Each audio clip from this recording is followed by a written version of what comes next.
So the Chiefs just played arguably their best game on both sides of the ball, and the scariest part about that is that means they're starting to heat up just in time for the playoff push. They are also one step closer to the 1 seed and control their own destiny with the win over the Steelers on Christmas. So let's get into this video, including concerning injuries, key takeaways from this game, Hollywood Brown really helping out the offense, and more. But first, how about those? All right, let's just jump straight into this game. The Chiefs won the toss and deferred, meaning they'd start with the football in the second half, but their offense basically got to take the field very quickly into this game because on the 5th play of Houston's opening drive, Stroud and company were facing 3rd and 12, and CJ overthrew Nico Collins, and the rookie, Jaden Hicks, got his 2nd pick in back-to-back games, his 3rd of the season. And on the Chiefs' opening drive, the question was, how would Mahomes look out there on his ankle? Well, he ran for 12 yards on 3rd and 13 with the offense staying out there on 4th and 1, and who else but Hollywood Brown caught a shallow crosser for 12 yards to move the chains. That's right, Hollywood Brown was just activated to the roster from IR yesterday and had a bigger impact than really anybody expected in his first game back. Hollywood said after the game that he knew Houston's defense wouldn't be able to keep up with him at times in this one because they play so much man coverage. That is exactly why I said the return of Hollywood Brown for this game in particular was such a big deal. Well, he certainly looked awesome in his regular season debut, with the crowd giving him a big applause upon his return and his first catch. Anyway, that 4th down conversion was a big one because Mahomes then scrambled for a 15-yard touchdown a couple plays later, his 2nd rushing touchdown of the year. And the best part was, defensive tackle Tim Settle Jr. was the guy who missed the tackle and let Mahomes get away out of the pocket. And if that name sounds familiar, it's because Settle was the guy who before the game said that he hopes Mahomes plays because he's going to have to deal with their D-line, saying something like, "I ain't making threats, I'm making promises." He then headed into Arrowhead pregame declaring, "I said what I said." Well, he then proceeded to get absolutely humbled on that play, and you really do love to see it. Nico Collins and Tank Dell then started to heat up, as did Mixon on this outside run for 22 yards. Nick Bolton just can't keep up with running backs like that. And you could tell early on in this game that Tank Dell was actually going to be a problem. The defense was going to do all they could to limit Nico Collins, and Tank Dell would then be lined up opposite Joshua Williams or Najee Johnson or really whoever, and Stroud made sure to find him on several key plays in the first half, which we'll get to here in a moment. However, the Chiefs' defense did hold strong on this drive to cause Houston to settle for a field goal. Mahomes was then sacked his one and only time in this game, and KC very quickly went 3 and out, to which Houston took advantage. They proceeded to go 13 plays, converting 3 separate 3rd and longs, with Stroud scrambling right and extending this play to find a wide open Dalton Schultz to bring them up 10-7. The crowd rained down boos on that play, though, because they wanted an OPI call on Schultz, who shoved McDuffie to the ground, fully extending his arm in the process, which normally does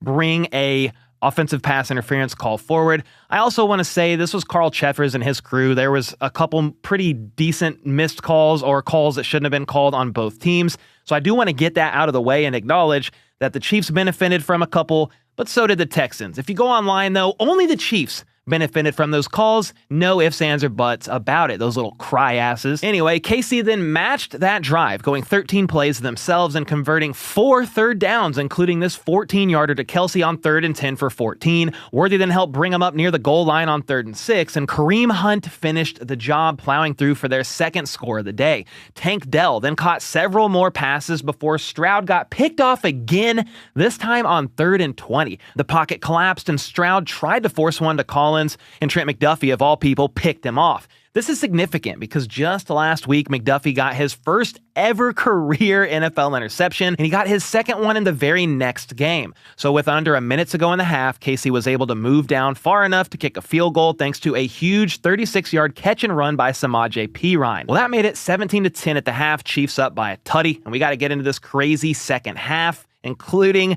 some injuries that were scary. But before I do, I want to shout out a couple quick ways you can support the channel. You can get some HBTC coffee of Benchwarmer Brew. This has got origin notes of Mexico and Ethiopia, a smooth medium roast, and it is one of the most popular blends of the lineup. Then you can also snag some HBTC merch. We've got Dad Bod Season X Factor in honor of Dante Hall. mixed with Xavier Worthy, of course, and much more. Links to both the coffee and merch are in the description down below. All right, KC then went just 5 plays on the opening drive of the third quarter for 11 yards, and that was thanks in part to Lassiter making a nice pass breakup on the ball here on 3rd and 10 with Mahomes targeting Worthy. A decent return then set Houston up near midfield, and just a few plays into this drive, disaster struck. Stroud lofted a perfect 30-yard touchdown pass to wide receiver Tank Dell, who hauled it in cleanly. That was already Dell's 6th catch for 98 yards with 12 minutes to go in the third quarter, so it's safe to say the guy was having an absolute day. Well, Dell sadly got friendly fired on his way to the ground and suffered what was labeled as a serious knee injury. This caused him to get carted off the field and rushed to the hospital, with Ian Rappaport reporting hours later that Tank Dell suffered a dislocated kneecap, with doctors still working to determine the extent of the damage. Surgery is possible, but hasn't happened yet. The injury either way seems significant, though time will tell what ends up happening. Either way, it was a pretty scary situation, and prayers up for Tank Dell, because regardless of what team somebody plays for, you never want to see somebody with a serious injury like that. Now, that made the game 16-17, but Kaimi Fairbairn ended up missing the extra point, so Houston trailed by 1. From there, the Chiefs actually proceeded to go 4 and out. Yeah, you heard that right. A pass to Noah Gray set up a 3rd and 1, but back-to-back runs by Isaiah Pacheco actually could not result in 1 yard, causing a turnover on downs that set the Texans up with great field position yet again. And I'm not going to lie, I was pretty confused about the decision-making on those 2 plays with the Chiefs coaching staff. Not necessarily the play calls. I'm fine with 2 runs back-to-back, but the decision to not use Kareem Hunt, who has proven without a shadow of a doubt that his vision is fantastic and honestly much better than Pacheco's, was something that baffled me. Why not have Kareem Hunt in there on either of those plays? He rarely runs for explosive plays, yet can almost always make a man miss to pick up that yard or 2 that's needed. Dalton Schultz, though, couldn't haul in this 3rd and 9 catch, which was a nice pass from Stroud, to be honest. He just couldn't haul it in, yet thankfully that gave the ball right back to Kansas City. And it's worth noting that after Pacheco couldn't convert on 3rd and 1 or 4th and 1, Kareem Hunt saw the majority of the work after that. From that point on, Kareem carried the ball 9 times for 47 yards, while Pacheco had just 1 carry for 2 yards. By the end of the game, Kareem had 11 carries to Pacheco's 9, but Hunt was averaging 5 yards a pop. This isn't even a diss to Pacheco, just reality. Kareem Hunt needs to, at the very least, be the short yardage back. Put him in there when you have to get a yard or 2, and more times than not, he's going to make it happen. And again, that's no diss to Isaiah Pacheco. He has his own strengths and his own skill set, but in comparison to Kareem Hunt, it is not on short yardage situations. That Chiefs next drive, though, let's get to that. It brings us halfway through the third quarter. Chiefs were up by 1, but desperately needing points. Well, this turned into the Xavier Worthy statement drive. He had 4 touches for 46 yards and a touchdown, with Kareem Hunt also having 2 carries for 12 yards and a catch for 7 more.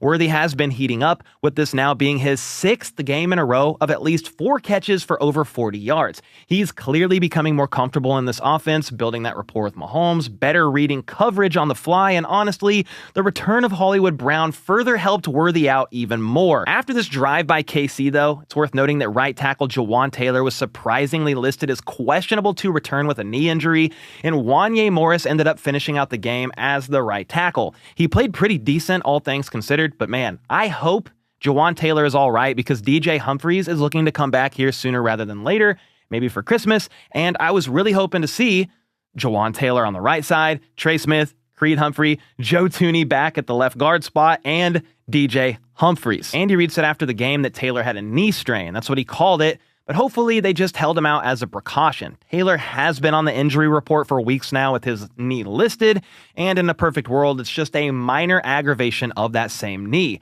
But before I get to the Chiefs' next offensive drive, there was an injury scare on the defensive side of the ball that I still do not love, although it looks like crisis was averted. The Texans were trailing 16-24, and Dalton Schultz started to get much more involved after Tank Dell's injury. He helped them convert a 3rd and 15, wide open, as well as a 2nd and 8. Then Nico Collins caught one for 16 to get the Texans into the red zone. Thankfully, a coverage sack and a delay of game set up this 3rd and 20 that George Karlaftis batted up into the air, and Minihue had a chance to pick off. He just didn't see it in time. Well, 4th and goal at the 20 means you settle for a field goal, to which Houston did to make it a 5-point game.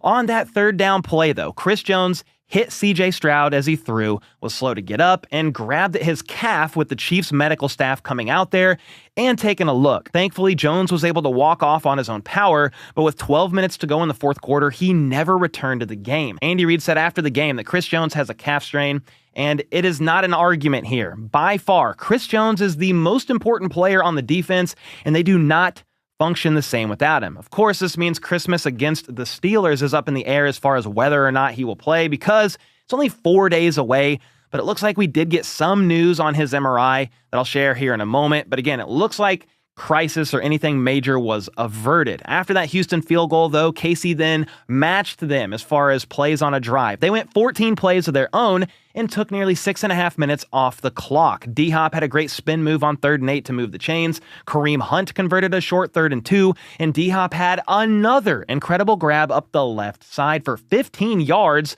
toe tapping and staying in bounds. I feel like all this guy does is catch the freaking football. Casey got all the way up to the 9-yard line, and while Mahomes targeted Kelsey on this 3rd down, I think Xavier Worthy prevented an interception in the end zone when he himself tried to make the grab. Either way, it ended up incomplete, and a 27-yard chip shot by Butker once again made things an 8-point game. C.J. Stroud and company then desperately needed points as they were down 8 with 4.5 minutes to go, but Steve Spagnuolo had other plans. On 3rd and 11, the lunatic, he sent Joshua Williams on a corner blitz, and Stroud was not ready for it, getting sacked for a 12-yard loss that forced them to punt the ball because it's 4th and 23 on your own 13. You have no other choice. Well, all KC needed to do was convert this 3rd and 4, and they could basically ice the game. And that is exactly what happened when Mahomes hit Samaje Perine for a 16-yard catch and run. One more first down by Kareem Hunt thanks to an awesome block on the line, and Juju Smith-Schuster helped him go 20 yards. He slid in bounds, and that was all she wrote. Chiefs win 27-19, moving on to 14-1 and winning their 16th one-score game in a row. On top of that, they have now went undefeated at home for the first time since 2003. Absolutely incredible stuff. They've also gone 5 straight games with no turnovers, which is honestly playing a big role in their success. Then the defense has now had 7 takeaways in the last 2 games, 8 takeaways if you include special teams. They had 1 on special teams against the Browns, and that only further helps. KC also went 3 for 4 in the red zone to help them have a great day against a solid Texans defense. The Tank Dell injury definitely affected their offensive output because before that, the secondary was clearly struggling. It took the D-line quite a bit of time as well to get home to Stroud, but eventually did when it mattered most on that Joshua Williams sack on 3rd down. Now, the eventual elevation of cornerback Steven Nelson from the practice squad to play in a game should help the cornerback room out here soon, maybe on Christmas, but credit where credit is due. They made it happen at times when it mattered, and they helped this team get the W. Then the offensive line held up against one of the best D-lines in football. Mahomes was only sacked once early on in this game, and Joe Thuney looks like the answer out there at the left tackle spot for now until Humphries can return. And if he even struggles in his return, Thuney can do it. It's clear. Wanye also filled in nicely for Jawan Taylor when he had to step in. But unfortunately, I do have some tough injury news for KC. Linebacker Jack Cochran, primarily one of their core special teamers, ended up fracturing his ankle, so he's out for the season. But we did get some news regarding Chris Jones. His MRI ended up being negative per Jay Glazier on Fox, which means no tear was picked up, and the calf injury should indeed be minor. I don't know that he plays on Christmas again because it's only 4 days away, but we shall see. Either way, it looks like any major injury of the star of the Chiefs defense was thankfully avoided. Ultimately, the Chiefs defense, even on the last drive without Chris Jones, did enough when it mattered, holding Houston to just 1 for 3 in the red zone, which ultimately was the biggest factor because the Chiefs offense went 3 for 4 in the red zone. Stroud threw 2 picks, which were pretty costly, but still managed 244 yards and 2 touchdowns. Meanwhile, Mahomes threw for 260 yards, 1 touchdown, no interceptions, and that rushing touchdown early in the game. Worthy had a career day, catching 7 passes for 65 yards, with Samaje Perine being second in receiving yards, racking up 50 on just 3 catches. Then Hollywood Brown was actually second on the team in targets with 8 in his first game back, catching 5 of those for 45 yards. He actually told Andy Reid he wanted in more than they let him in, so he was chomping at the bit to get in there, but man, he was impactful. 2 of his 5 catches were on 3rd and 7 that went for 20, as well as that 4th and 1 that went for 12. Hollywood's presence in the offense clearly helped, as you can see here. Next Gen Stats reported that Mahomes finished the night 17 of 19 for 155 yards and a touchdown on passes under 2.5 seconds. He averaged his fastest time to throw, 2.50 seconds, in a game since week 4. Well, that's significant because one way to negate an elite pass rush is to be able to get the ball out quickly, but that's not always something you can do if your pass catchers cannot get open. Well, Hollywood clearly put a strain on the defense, which also helped others in the pass game. I tweeted out earlier that Hollywood in the offense opens up something they've been missing since Rice went down,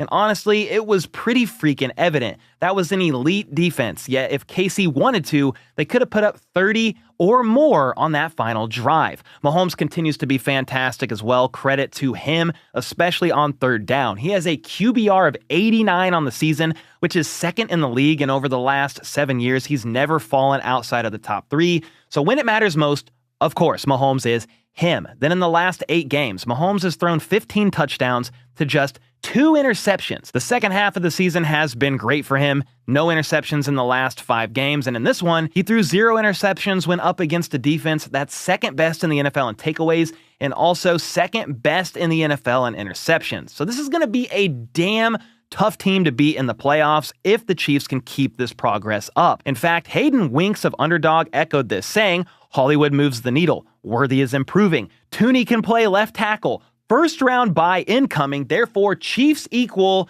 Super Bowl favorites." Well, the Chiefs just need to win on Christmas and it's a wrap. The 1 seed is theirs, no pun intended on Christmas and wrap. I really doubt the Bills lose to the Patriots tomorrow. I mean, I'm going to be rooting for them to win. So if that happens, the Chiefs can actually lock up the 1 seed tomorrow. But if they don't, meaning if the Patriots don't win, all the Chiefs got to do, you get it done on Christmas and the 1 seed is yours. You can rest your starters week 18 against the Broncos. You get the first round bye and everybody hits the playoffs healthy, which is obviously the best case scenario. And they're playing a Steelers team, by the way, that put up 13 against the Eagles 2 weeks ago and just 17 against the Ravens, and they lost to them earlier today. But with all that being said, let me know your thoughts on this game and how you feel things went. Do you think this was KC's best game on both sides of the ball? How do you feel like Hollywood helped things out? I'm just so excited for this Chiefs team, man. They are getting hot at the right time. Key pieces are returning, and as long as Chris Jones's tweak isn't too bad, Jawan Taylor the same, and then DJ Humphries can get back out there, I feel pretty freaking good about them, all things considered. And again, if they have to, Joe Tooney can kick out to the left side.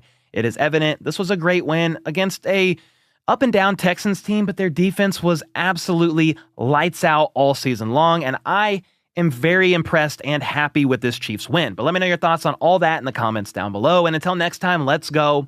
Let's freaking go. How about those